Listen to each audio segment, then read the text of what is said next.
So I am privileged to be able to share and continue this Be Anxious for Nothing series. Last week was amazing. Remember how we had the thoughts walking around the room with Pastor Albert? He had asked me to share. My background has, so when I raised my sons, I went back to school. So I had triplets, and once those boys went to school, I thought, I'm going to go back to school. And so I went back and I got a master's in counseling, but I also got a master's in theology. So I really love to blend those two lenses together, and I think they're really critical to understand how we are made by God, but how we are made to understand how one of our biggest journeys will be to learn how to think and learn how to feel and learn how to do all of that in the healthiest possible way. So I'm grateful to be able to share a very practical message with you today, a very well-learned, and one I spent a lot of time in my space, in my office, sitting with people and kind of thinking through what life feels like when it's a little different than you expected. Does that sound good? No, it's just terrible because we're all going to be, y'all be just as quiet as 8:30 just because it's like riveting and it's just, it gets you right there. But we want to be gotten there, right? That's why we came today, because we want to be continually different. So as I said, I have 4 sons. And when my triplets were young, I had a friend who was a police officer, and one day he said, "Becky, do you want to know when your boys are lying?" I said, "Yes, I need to know that." I feel like it's when they're talking, but I think there's probably other moments as well. So he taught me how interrogation, they look at the eyes of the people, and make sure they do this or that. And so I said, this is helpful. So the next time something went wrong at home, I said, "Hey, come here, guys," and I would look at them and I would say, "Okay, who did this?" And they would just squirm and all this stuff, but it really worked. I could figure out who was lying. So it got so good and helpful for me that eventually, when I yelled to them, I'd "Hey, Boone, come out here." He's like, "I did it, Mom, I did it. I'm sorry. What do I need to do?" It was just don't make me be directly accountable to you, because I don't want to squirm under that reality. But I think that is really true of us. We, as much as that seems humorous, we all stay in our rooms a lot and hide. We are sure that we do not want people to see all of us. If they saw all of us, we are sure we would not only be punished somehow, we would be ostracized, but it would create a time of shame, because we would have to come face to face with what we did, or more often what we didn't do. And so in that, what I do know, after 30 plus years of doing this, living with people and helping them think through, is that hiding is exhausting. Trying to keep back what we don't want others to see is so tiring. Life creates stress to create anxiety. What we do to try to hide that creates more stress and makes it doubly hard. Life is hard enough, you guys. We don't need to add to it. Life is hard, but we do need to live it out front. And the closer we can come to that, the more at peace we can feel. I'm going to invite my friend Sarah up. Come on, Sarah. Come sit right here. Sarah, we're going to pretend I'm in my office with you right now. Are you ready for that? Can we get the mic for her? Just kidding. This isn't just in a clinical setting, it's also just in a regular setting. So if Sarah and I are talking, there's many layers of what's actually happening in here. So Sarah's showing me a part of her that I see and she's comfortable with. There's a part of her that exists that I see that she would be very uncomfortable, that I know. And then there's this unconscious part that's down below that neither of us are really aware of. Sarah kind of knows it's there, but she's not directly addressing it in any form. So it's the part you show, the part you hide, and the part you deny, if that makes sense. And so I have the same. So even if I'm saying, "Sarah, how can I encourage you today?" I'm showing her a part of me that I'm comfortable with her seeing. She sees a part of me that I'm unaware of. And then I have this part down here too that I'm hiding. So you can imagine we only go so far when we're just saying, "I'll show you this, you show me that, and we'll stay in that world." It's good, it's helpful to have community, but it's so much better if I say, "Sarah, are you comfortable with me giving you some feedback of what I kind of see happening with you?" And when she says yes, then I can go back to that part that I see that she's hiding.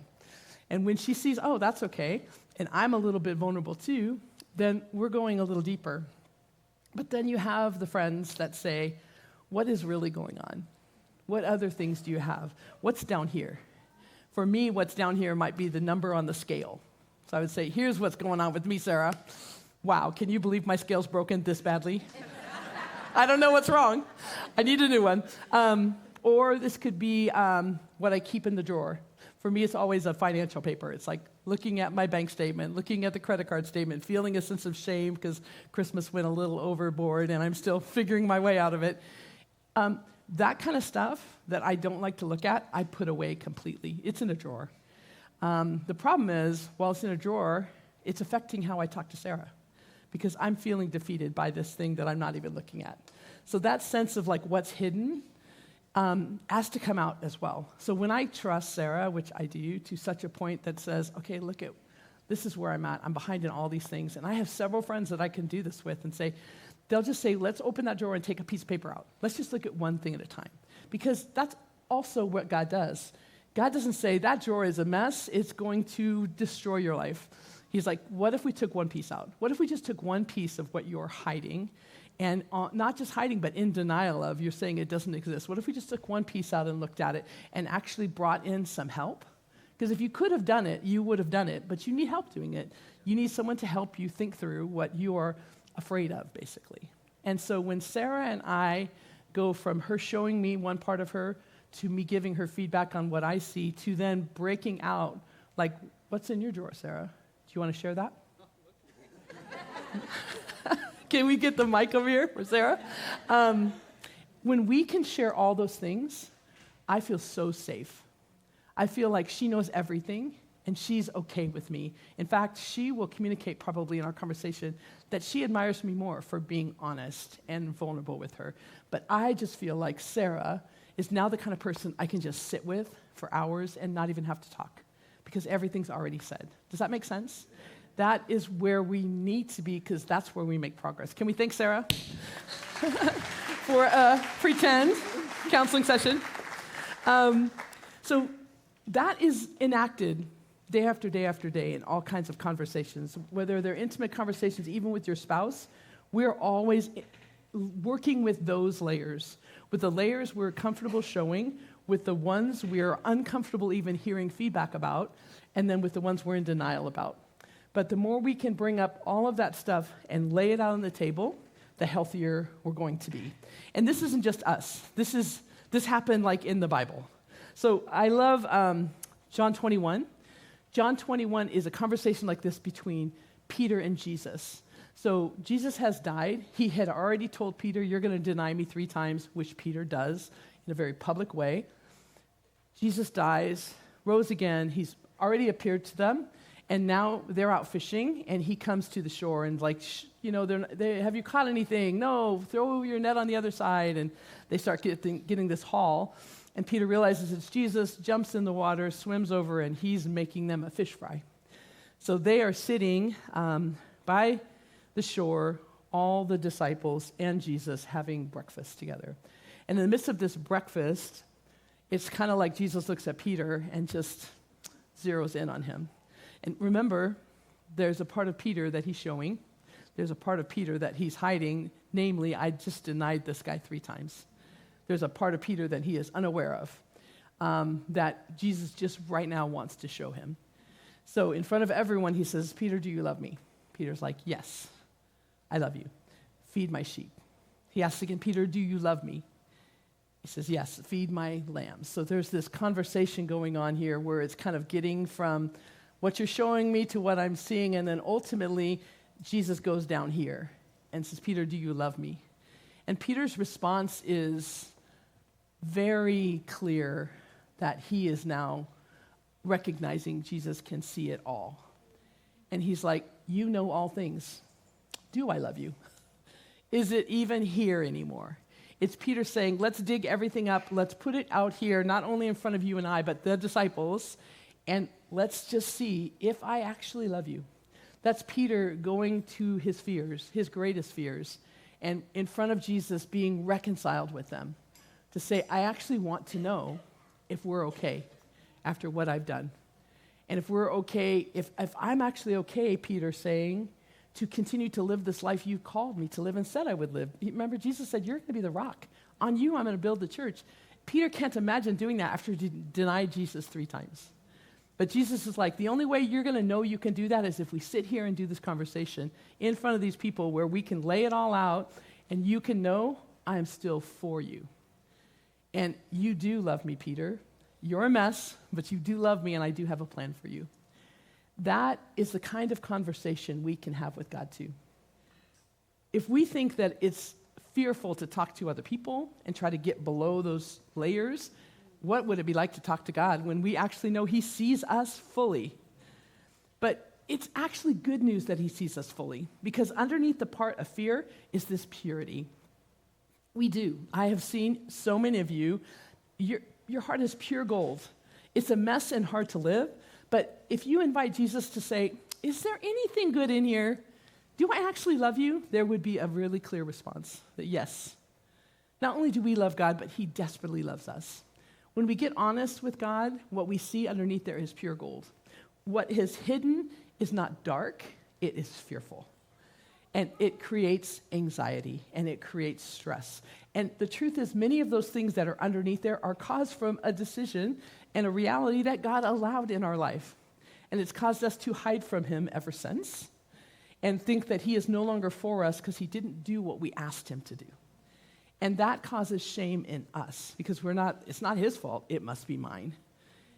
And so the freedom that comes when we can look at God and say, what is here? I'm not sure what's here. I'm not sure what's in my drawers. I'm not sure of anything, but I want to see it with you.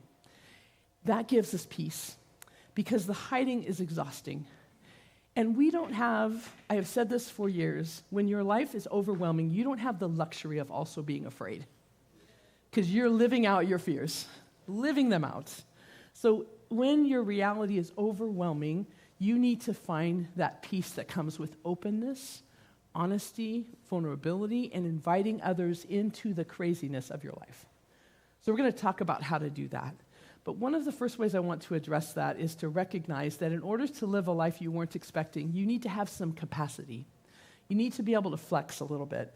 I didn't give my kids a lot of dating advice, but the one thing I told them was you need to date someone who has capacity to live a life similar to the one you lived. They had a disabled brother.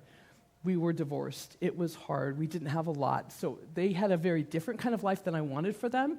And I didn't expect them to go find someone who was also from a very dysfunctional space, but I just said, could you find someone who has that flexibility like you did to recognize you're going to start here, life's going to do this, and you need to keep going together, which is really hard to do, and that's probably the definition of divorce. Because we all start here, life does this, and sometimes we don't continue together on that journey. And so what I want to invite us in is to a conversation of what it looks like when we start here and we feel like, okay, I feel like I've got people who know me, and I feel good about that. I've got God who knows me and for me, but then all of a sudden something happens and our life goes wider, and we have to recognize if we have the capacity to hold all of that. Does that make sense? So look at 2 Corinthians. Paul, again, another conversation that he had this time as he's talking to God. Paul is somebody who wrote most of the New Testament, very hardworking, diligent, faithful man. So he comes to God with a problem. Some people think it was his vision that was an issue, and he asked God 3 times to fix this problem, whatever the thorn in the flesh was for him. He asked for God to remove it. God said no. He said, but my grace is sufficient for you, for my power is made perfect in this weakness. So Paul is saying, I'm going to show you what's under here. I'm going to put it out on the table. I'm going to tell you, I don't like this anymore. I can't serve you with this. It's hard. It's making my life difficult. And God's response was to say, yes, I see that. I agree with it. But this is a no.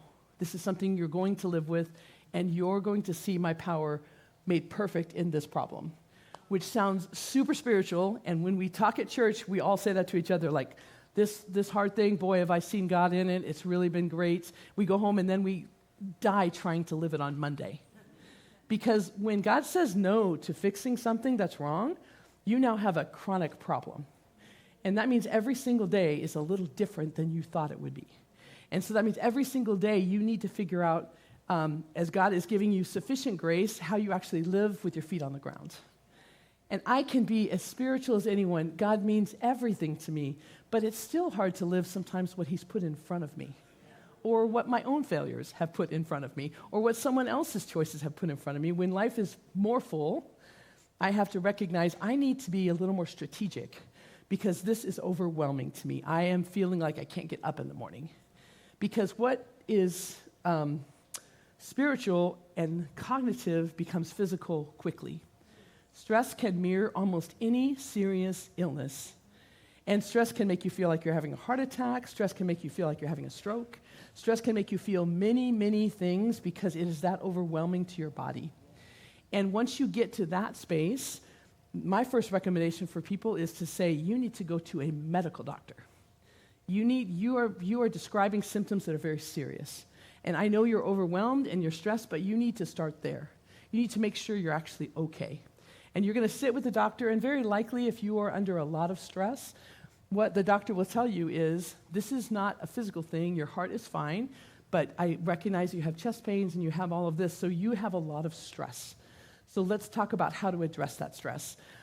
When I'm at the doctor and I've gotten that word, I kind of feel like, could you just tell me something's wrong and give me something to fix it? Because if you tell me it's stressful, I have to go home and it's more stressful now. Because not only is my life stressful, but now I recognize my physical symptoms are because of that stress, and you haven't fixed a darn thing for me. So that's why I want you to go to the doctor, because you should hear that too. It's really good. Hope your copay's not very much. So you sit with the doctor, and then you rule out what could be happening, because if your stress has become physical for you, you need to address that. You need to not ignore that, because that is a level of stress that you need to do some things about. And there's a lot of different layers to address that stress. The first layer is your doctor may say, I'm going to prescribe you something to manage this stress.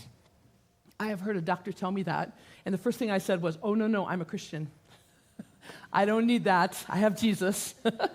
And he said, well, you should tell your blood levels that, because you need something right now. And I had to get over myself theologically and have some humility and recognize I need something that I don't have, and I'm overwhelmed. So I need to address this. And we need to not spiritualize that, because I've already talked to God about it a lot. And I needed to be able to hear, this is what would be good. And you know what else I heard? It would be good for you to talk to someone. Not a friend, but someone you actually pay to give you some answers. And that, I have had 4 different seasons of counseling in my life. They've always gone like about 3 to 6 months, and they've all been helpful. Each one of those therapists is in my head from time to time, and it's really good for me to have them. We've got a list of therapists that I've put together for you. I'm not currently doing counseling here, but we've worked with these therapists for a very long time, and I feel great about them being there for you. They're also on the app. But here's just a list. Yes. These are wonderful therapists that we refer to regularly, so you can grab that QR code. If you don't have a chance to do that, it's right on the app, so you can just see wonderful men and women who are godly, they attend fellowship, and they are wonderful resources for you, including several counseling centers that we use as well. It is never wrong to go talk to someone. It is a healthy thing to do. Yes. We need seasons of that. I recognize how expensive it is. So what I've always done when it's on my dime, I tell the person, I'm giving you 4 sessions, or I'm giving you whatever, but I need you to get me somewhere. So let's move. You've got to tell me some tools that I can use later, because I can't sit with you forever, but I'm going to have to go back to my life. And I'm guessing when I'm 60, it's going to be harder than when I was 40. So give me some good stuff. All your best. So therapy is an incredible resource. You have resources here all around you. We gave you a question of the day, and we made you talk to people. Half of you sat in your seats and looked down. I know, because I usually go to the back and turn in circles, because I don't want to talk to people either.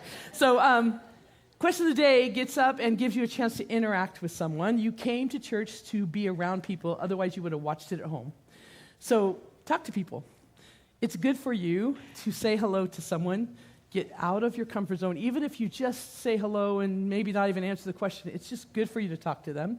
You need people in your lives. The more overwhelmed you get, the more you need people. So we have community here for you all over the place. Rooted. Can I hear from my Rooted friends? Who has done Rooted? It's incredible. We have Rooted starting up. We have over 120 people currently in Rooted. We do it 3 times a year. It's incredible program. 10 weeks. You get to sit with like 10 people. You just talk through who God is, what life looks like for you, and kind of a workbook. So 10 weeks, that'll start right after Easter. So please sign up for that if you haven't done it yet. We have life groups you can sign up for today on our website. You can see how to get into community. It's very healthy. You can come to the men's events. You can bring someone to worship nights. There's a lot of ways that you do not have to do life alone. And we have, because you attend fellowship, we have low-hanging fruit, as Pastor Albert would say, for you to get into community. But you know what you also need in addition to community? You need one person or 2 or 3 people that you can just count on. I had an important event in my life on Friday. I was signing my trust. And it was important for me, because sometimes I don't pay my bills on time, to sign a trust before I die. Felt like I was really ahead of the game. I was super proud of myself. So I even did my will, told my boys everything, and it's just like, well, this is a wonderful feeling. And I had 2 of my close friends meet me as my witnesses. And it just was really warm and amazing for me to see these 2 women here for me. And they felt good about it too, because it was just this moment we were sharing together. You need people who could do that. You need people who you could call at 2 a.m. You need people you could snotty cry in front of. You need people that you could write down your weight or your debt or whatever else you need to have accountability for. You need at least one person to do that. So I want you to take out your phone right now or your notepad, and I want you to write who that person is for you. Who is your go-to person? Jesus took 3 guys to the garden when he prayed. Who is your garden person that you could call? And if you don't have a person to write down, that's your person? Does she know? She knows. Thanks for being her person. You're hers? Okay, are you both okay with that? No, wait, you want to be hers too? Wow. Okay, so all 3 of you. That's my person, this is my mom, and my mom's my person. Aw, can we just say how cool that is? I love that. So you guys are all together. So this is who you call. How comforting is that that's that person who knows everything, it opens a drawer with you. Yes, so good. And you feel so safe. Like you don't even have to talk. You can just sit with each other and you just know. And that's a wonderful feeling. If you do not have that person that you wrote down or didn't write it down because you thought that was dumb, but you need to find that person this week and write them down. You need that in your life. You need people who know you fully and give you the honest feedback that you are desperate for. The other thing you need is you need God's word. And I'm not sitting up here because I'm paid to do this, but you need this. I am not here without this. I've studied the Bible for almost 30 years. I've gone through it 2.5 times. And I can tell you that what is here is what I most need. And it's what you need too. I can have wonderful friends. I can sit like you do under a great teacher like Pastor Albert, but I still need to know what to do on Tuesday.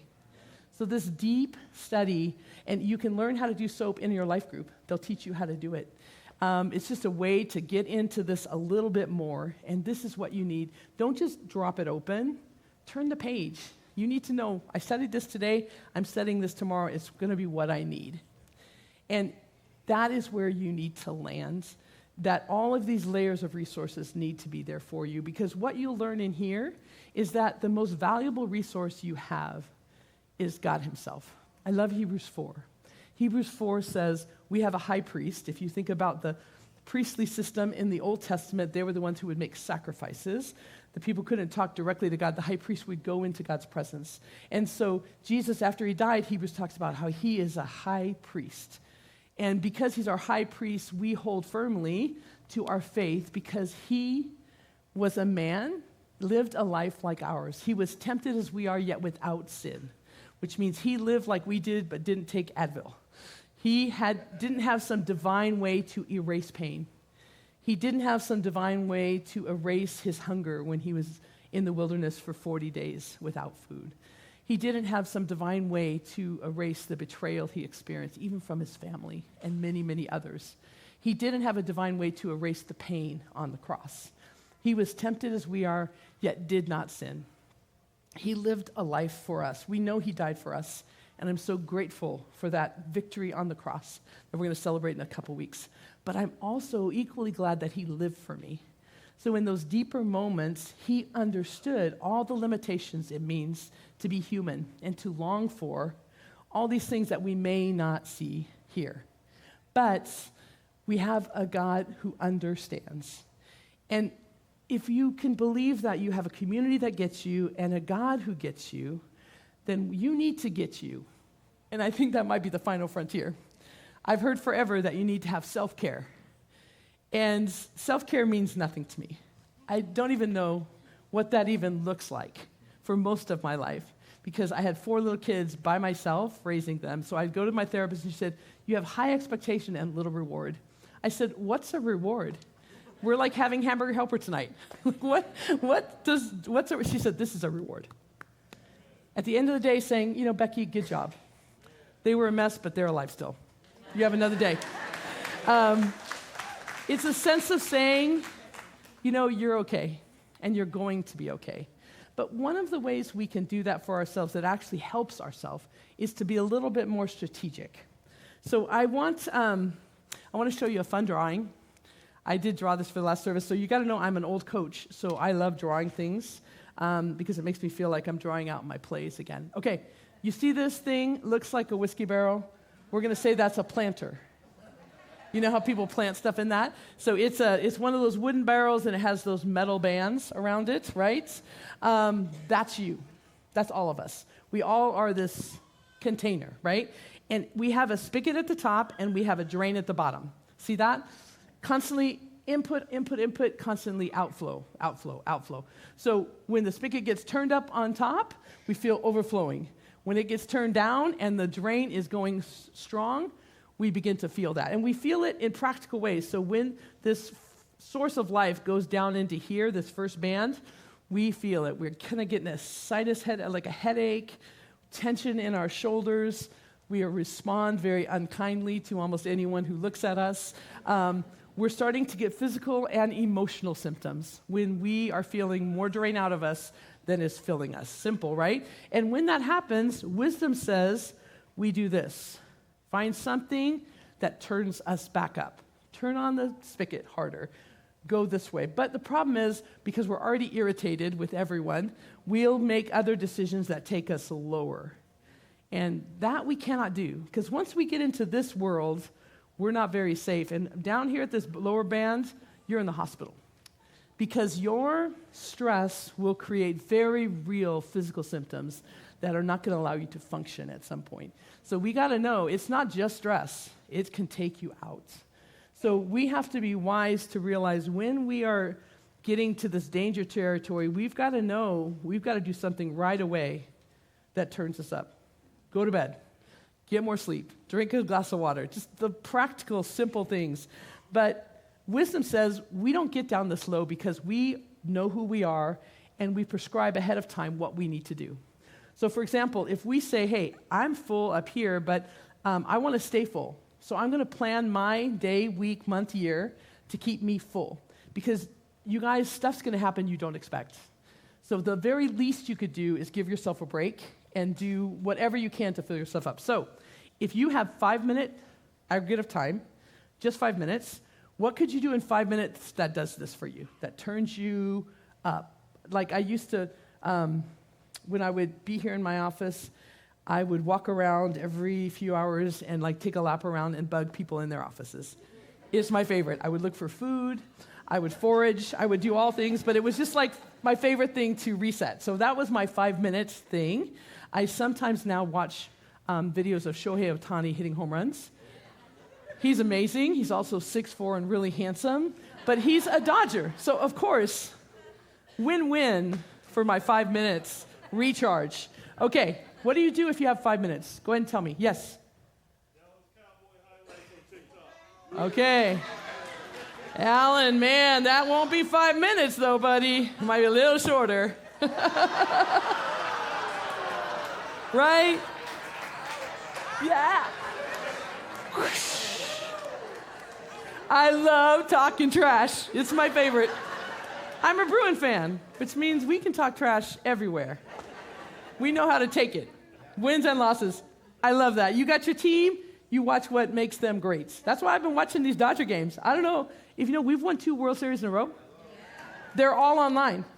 I watched Game 7 several times last week, and I got nervous every time. Like, oh, we're for sure going to lose this time. Okay, 5 minutes. What's 5 minutes for you? Coffee run. Very good. What's your coffee?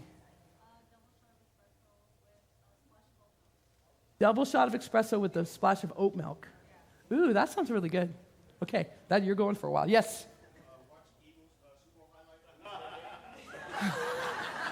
Super Bowl highlights of the Eagles. Yes, beating the Cowboys. Yes, you guys are fun over here. Yes, Lori. Listen to some great music. Most songs are 5 minutes long, so you can do that. Yes. Oh, amen. We can just watch the trailer of that. 5 minutes, we can just watch the trailer. Okay, yes. A nature walk, a quick 5 minutes. We only have 5 minutes right now. So walking around the block, though. Anything to be outside, get some endorphins. Anybody else? 5 minutes. Funny animal videos. Those are very good. Animal videos and like the ones where they save children, I don't think they're real. But these dogs save children's lives. It's super cool. I love that. Yes, anybody do anything spiritual at all? Yeah. Are you, what? Sling weight. Sling weights. Are you praying while you do it? Praying that I don't die. Yes. These guys are trainers right here. Yes, in the back. Yes. Pet her purring cat. No, that's spiritual. God made your cats. 100%. You said that is a spiritual thing. Yes, Judy. FaceTime grandbabies. That is very good. Her grandbabies live on another continent. So FaceTiming them, I bet it doesn't go 5 minutes. It gets a little longer.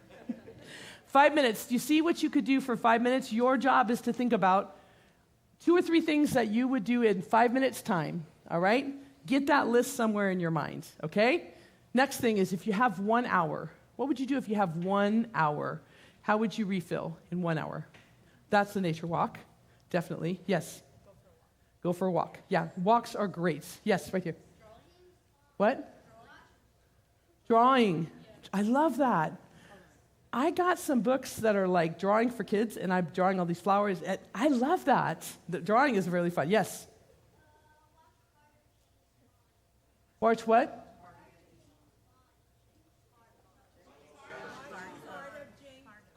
Oh, part of James Bond's. What's your go-to movie? Oh, he hasn't seen him yet. Oh, so he's saying at church, this would fill me up, Mom. If I could have this 1 hour. Amen. This is almost like a prayer. Hey, James Bond or PG-13, buddy. You may want to start with something else. Inspector Gadget.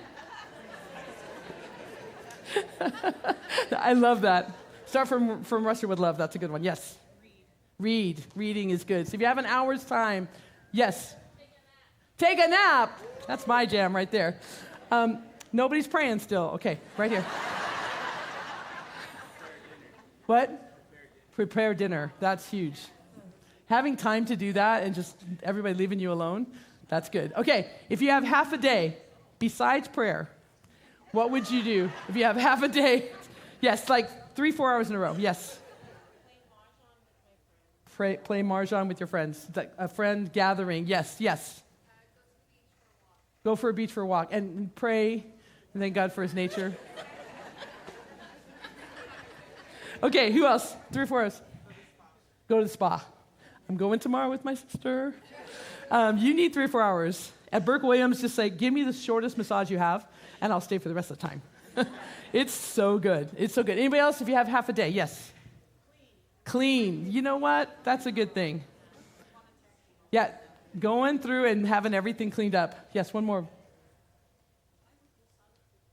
Solitude? Yes. Quiet time with God. Just like no noise for several hours in a row is really good for your soul. Okay, good. You got these things in mind. Now, if you have 2 to 3 days in a row, I hear you guys, like never. Yes. What? Bake? Paint. Oh, paint, where you're uninterrupted. You got a few days to work on something. Finish something. That's good. Who else? You have a couple days in a row. Yes. Vacation. Leave. Jesus. Go with Jesus somewhere that he made. That's so good. Leave home. None of these staycations. We're going to do laundry if we stay at home. Yes. Whale watching? That's something you can do right now, son. You can go whale watching, not James Bond. Whale watching is super safe. I love that. Yes. Over here. Yes. Really loud. What, Lynn? What? Crochet. I don't hear well, but there's a lot of things I don't think I'm missing. But Liv can also paint. This girl can paint. Crocheting, making something, I love that. That's so good. Okay, so if you have several days, for me it's camping, always, just right on the beach with my dog. It is dreamy for me. I come back fully charged. So here's what wisdom says. You take this 5-minute thing and you put it into a day 3 different times. So that 5-minute thing, whatever that 5-minute thing is for you, and you should have a couple of them that you feel like at the end of this song, I'm going to feel, or at the time walk around the block, I'm going to feel more filled. Put that into a day, 3 times a day. The 1-hour thing has to happen once a day. So once a day, that whatever you do that for 1 hour really fills you up, that nap needs to happen once a day. Got that? So as you move through, the thing that happens, the half-a-day thing needs to happen 1 time a month. So if you've got a good half-day spa, plan it. Guys, Mother's Day is coming up. Burke Williams, you save an amazing amount of dollars, Kevin, if you get her a year's membership. Then she's not coming to you to say, I feel like it's time for the spa. She knows it's time. And every time she goes there, she's like, thank you, enjoy the boys, while I come back filled up. So once a month for your spa day / whatever fills you for a good 2 or 3 hours. And then the 2 or 3 days happens quarterly. So 4 times a year, you need to try to get away. It doesn't have to cost money. My campsite is $35 a night, and I bring all my own food. So it's not about cost. It's about escape. And you need to know that your body, mind, and soul needs this, and you need it regularly. So the closer I get to prescribing this for myself, the more I feel like myself. And you have full control over this. I know you may not have the time. I didn't have the time I have now when my kids were younger, but I could still figure out how to do some of these things. And I could still make it part of my day. Because the truth is, if you don't make it part of your day, you're going to steal it. You're going to steal that time. It'll be weird. It'll be from 2 a.m. to 3 a.m., and you'll be scrolling, and you're like, this is my self-care. It's horrible right now, though. You really need to plan for it and to put it in reasonable spots so it fills you up. Because life is going to hold things you do not expect. But as you experience them, you're going to recognize God was with you the whole time. I want to go back to John 21 as we close here. The conversation Peter had with Jesus didn't end with his 3 questions. It actually ended when he described for Peter what the manner of his death would be. So he basically said, you're going to be let off, and they're going to stretch your arms out. And Peter was crucified upside down. So he was describing his death. And Peter, who just came out of this incredible spiritual moment, said, well, what about John? What's going to happen to him? And Jesus says, if he stays here till I return, what is that to you? You must follow me. And it's Jesus getting back with Peter to say, let's get all this stuff back up again. We just buried it a minute ago in the sand. Let's pull it back up and remind you that you're going to follow me. Whatever your life holds, I am with you. If you're following me, you are right there. I told you for years I have been studying this Bible, and so for me, it was a matter of just turning the page, because I read John 21, and my boys were little, my triplets, and I remember I was outside. I just read about this passage. The next morning I was outside, and I was literally picking up these toys, which I'd picked up every single day for their entire life. And I'm picking up the toys, and I remember telling God, it was easier then to pick things up. Just realized this would be a good illustration, but then I realized then I have to pick them up. I remember telling God as I picked up toys that day, I had just started something called BSF. It's an incredible ministry, and I was a leader. And I remember saying, God, it looks like I'm just starting to do ministry stuff. This is fun. Maybe I should spend my time ministering to women instead of picking up toys. Isn't that funny how I told God that? Like, clear as day. And God didn't say anything to me because all he had to do was remind me of what I just read. And he reminded me that I just read him telling Peter, doesn't matter what you think, you must follow me. And you know what's cool? Is I'm still picking up these toys. These are Cameron's toys still. He plays with these toys still. Every single Thursday, I pick them up and put them in the box. God has given me more than I could have ever imagined as a platform to be able to share with you and so many others. He has given me more than I asked for. But you know, I had nothing to say to you if it wasn't for these toys. Because what God has taught me in the humility of life would be way more important than any other presentation I would ever make, was the honesty of saying, you know what, I'm following God and I'm picking up these toys and they're more valuable than anything to me. Because what I learned raising my son was the best thing I would have ever done. And everything flows out of that. Not only my parenting my other boys, but my testimony is that. And it's the truth of who God has been there that allows me to understand truth here. And I don't know where God's asked you to follow him, but one of the beautiful gifts is that he asked. That he said, this is part of your journey. This is part of your cross. Pick it up and follow me. Which means this doesn't disqualify you. This doesn't put you on a shelf. This actually is your message.